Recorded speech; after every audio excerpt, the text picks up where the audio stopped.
Shalom bien-aimés dans le Seigneur, c'est le docteur Dieudonné Tchamanga à partir de la chaîne Cham TV. Abonnez-vous, abonnez-vous bien-aimés. Je crois par la grâce de Dieu, vous ne manquerez pas d'être bénis et surtout invitez d'autres personnes à s'abonner, à se joindre à nous bien-aimés. Que Dieu vous bénisse afin que vous puissiez remarquer nos prochains enseignements. Ce sont des enseignements, comme je l'ai dit souvent, ce sont des enseignements courts, importants mais courts. Et pourquoi courts? C'est pour nous permettre à suivre cela. C'est pourquoi nous allons juste bien aimé, notre message aujourd'hui, c'est le chrétien de Béret. Acte 17, verset 10. Acte 17, verset 10. Disons d'abord, on dit aussitôt les frères firent partir de nuit Paul et Silas pour Béret. Lorsqu'ils furent arrivés, ils entrèrent dans la synagogue des Juifs. Verset 11. Ces Juifs avaient des sentiments plus nobles que ceux de Thessalonique. Ils reçurent la parole avec beaucoup d'empressement. Et ils examinaient chaque jour les Écritures pour voir ce qu'on leur disait était exact. Bien aimé, voyez, ça c'est une pratique, une habitude que les chrétiens d'aujourd'hui ont oublié. Non, ils n'ont plus cela. Bien aimé, voyez les chrétiens de Béret ici, Paul les avait beaucoup aimés, les avait beaucoup appréciés. Pourquoi? Parce que Paul était à Thessalonique, il a prêché la parole de Dieu, il a été par-ci par-là, il arrive là-bas, il y remarque que malgré les miracles que Paul faisait, malgré tout ce qu'il faisait, faisait par lui, mais cela les intéressait parce que les intéressait, c'était l'écriture. Ils examinaient chaque jour ce qu'on leur disait était exact ou faux. Aujourd'hui, un pasteur peut se mettre debout, il prêche la parole de Dieu. Mais les chrétiens n'ont pas l'habitude d'examiner. Il dit, pasteur, arrête-toi. Tu as dit telle chose, explique-nous cela. Prouve-nous-les par la parole de Dieu. Bien aimé, je vois dans Job, chapitre 32, verset 10, quelqu'un dit, j'ai entendu vos paroles. Je passe à l'examen de vos paroles. C'est-à-dire, il veut vérifier ce qu'ils ont dit. Je vais parler ici, aucun d'entre vous n'a été capable de le convaincre, Job.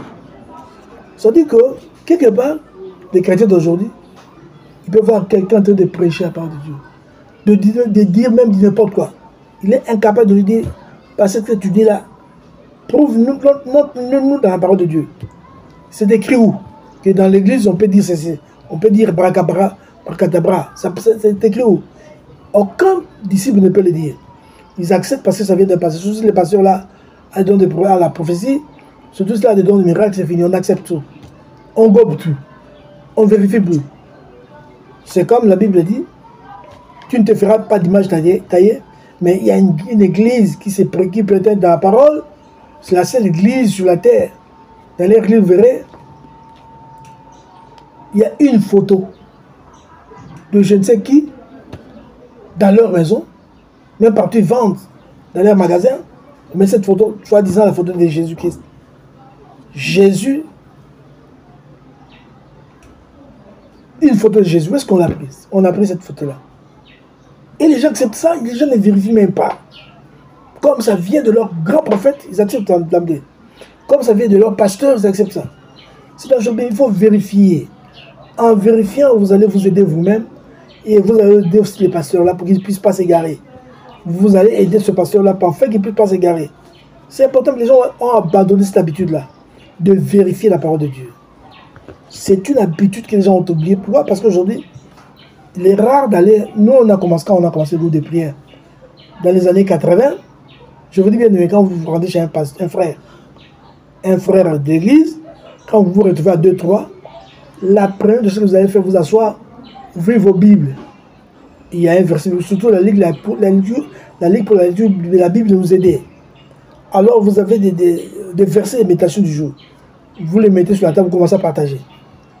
Qu'est-ce que toi tu as compris? Qu'est-ce qu'on dit là-bas? On parle de quoi?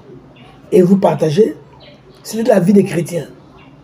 Quand quelqu'un voulait apporter une doctrine, une nouvelle, on lui pose des questions, explique-nous cela. D'où est-ce que tu tires ça? Et quand c'est faux, on rejette carrément. On ne se fie pas aux parents, on ne disait pas non, c'est un pasteur, c'est un prophète, c'est un grand prophète, parce qu'il donne une prophétie. Et des aussi qui sont justes, puis c'est un homme de Dieu qui fait des miracles. Non, non, non. Les chrétiens de Béryne ne voyaient pas les miracles de Paul, parce que Paul faisait des grands miracles, au point où les mouchoirs qui touchaient son corps, si ça a été appliqué chez un malade ou un démoniaque, il était délivré. Mais malgré ce que Paul faisait, cela ne les a pas poussés à fermer les yeux pour accepter n'importe quoi. Explique-nous, Paul, ce que tu dis là. Et Paul, un homme de Dieu, aime ça. Il s'est mis à expliquer parce qu'il avait des arguments. Parce qu'aujourd'hui, il y a des enfants de Dieu qui n'ont pas d'arguments. Il prêche la parole de Dieu, bien sûr. Il est dans l'exactitude. Mais comme il n'a pas d'arguments, il ne sait pas se défendre. Oui, il a la merci. Et aujourd'hui, même vous pouvez même montrer à un enfant de Dieu la parole de Dieu. Mais comme son pasteur là, qui ne connaît pas la parole de Dieu, parce qu'il y a des pasteurs qui ne connaissent pas la parole de Dieu, qui ne connaissent que 2 ou 3 versets, c'est tout. Il ne veut pas être enseigné. Il ne veut pas non plus que son église soit enseignée. Au risque de le dépasser, de découvrir ses erreurs, ses limites. Bien aimé, c'est important, bien aimé, de vérifier la parole de Dieu. Mais en tant que des choses que je vous enseigne, il faut vérifier sur la parole de Dieu. Est-ce que c'est exact ou faux? C'est dans la parole de Dieu que ça ne se dit pas. Tu vois, nous avons l'habitude, quand nous prêchons, de donner d'autres versets pour renforcer notre explication, nos arguments. C'est important fait que les gens ne puissent pas douter de ce que nous disons. C'est important, bien aimé. Vérifiez la parole de Dieu. Tout ce qu'on vous dit, vérifiez cela. Voyez si c'est exact ou pas. Il ne faut pas tout gober, il ne faut pas tout accepter comme ça. Vérifiez. Même quand nous prêchons, quand vous ne comprenez pas quelque chose, écrivez-nous sur WhatsApp. Parce que les numéros que je vous donne souvent, c'est mon numéro de WhatsApp. 89 89 35 9. Posez vos questions et on vous répondra. Bien aimé, n'acceptez pas n'importe quoi comme ça. L'heure est grave, Jésus est à la porte. Jésus dit, au dernier jour, il y aura des faux prophètes. Il y aura des faux docteurs qui introduisent des doctrines pernicieuses. Donc il faut toujours vérifier. Quand on vous dit de ne pas manger ceci, il faut vérifier la parole de Dieu. Quand on vous dit de ne pas vous marier, un homme ne peut pas se marier, il ne faut pas se marier. Si vous servez Dieu, il ne faut pas se marier. Il faut vérifier si c'est écrit dans la parole de Dieu.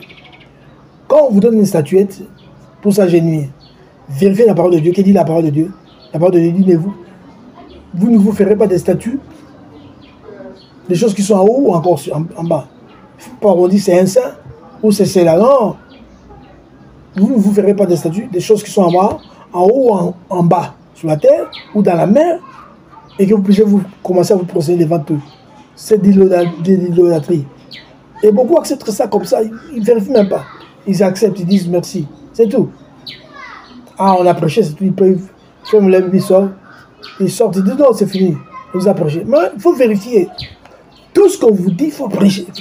Vérifier. Je me rappelle d'un philosophe qui disait le doute méthodique. Tout ce que j'ai entendu, je dois mettre un doute méthodique. Il faut qu'il y ait le doute méthodique. Chercher à vérifier. Ce qu'on m'a dit, que j'ai entendu depuis mon enfance, c'est vrai ou faux. On m'a parlé du baptême. Est-ce que le baptême que moi j'ai reçu là, c'est le vrai baptême? On m'a parlé du baptême. Mais quand je suis devenu grand, je vérifie. Qu'est-ce que c'est le mot baptême?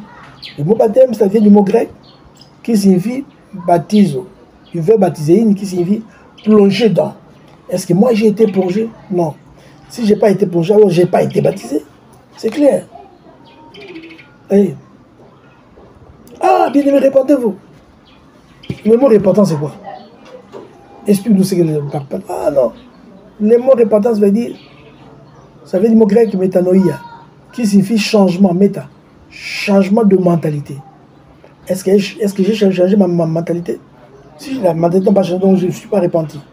Si je suis tel que je suis avant, ma façon de vivre avant est égale à ma façon de vivre aujourd'hui. Donc pas de changement. Moi alors, c'est qu'il n'y a pas de repentance. Et beaucoup de gens aussi dans les Seigneurs aujourd'hui, les gens prêchent la parole de Dieu, mais ne se sont jamais repentis. Il est tel qu'il était avant. Bien aimé, il faut tout vérifier aujourd'hui. Tout vérifier. Même là où vous êtes, il faut vérifier votre église. Si vous êtes dans le bon ou dans le mauvais, n'attendez pas trop tard, parce que si vous mourrez aujourd'hui, c'est fini. Si vous quittez cette terre des hommes, tu auras déjà fini. Ton travail, c'est fini. Ta feuille sera corrigée parce que tu auras fait à partir de ce que tu auras quand tu étais encore dans ton corps. C'est maintenant qu'il faut vérifier. Il faut commencer à vérifier aujourd'hui pour savoir si vous êtes dans le bon ou pas. C'est important, bien aimé. Que Dieu vous bénisse. Au nom de Jésus-Christ, à la prochaine. Amen.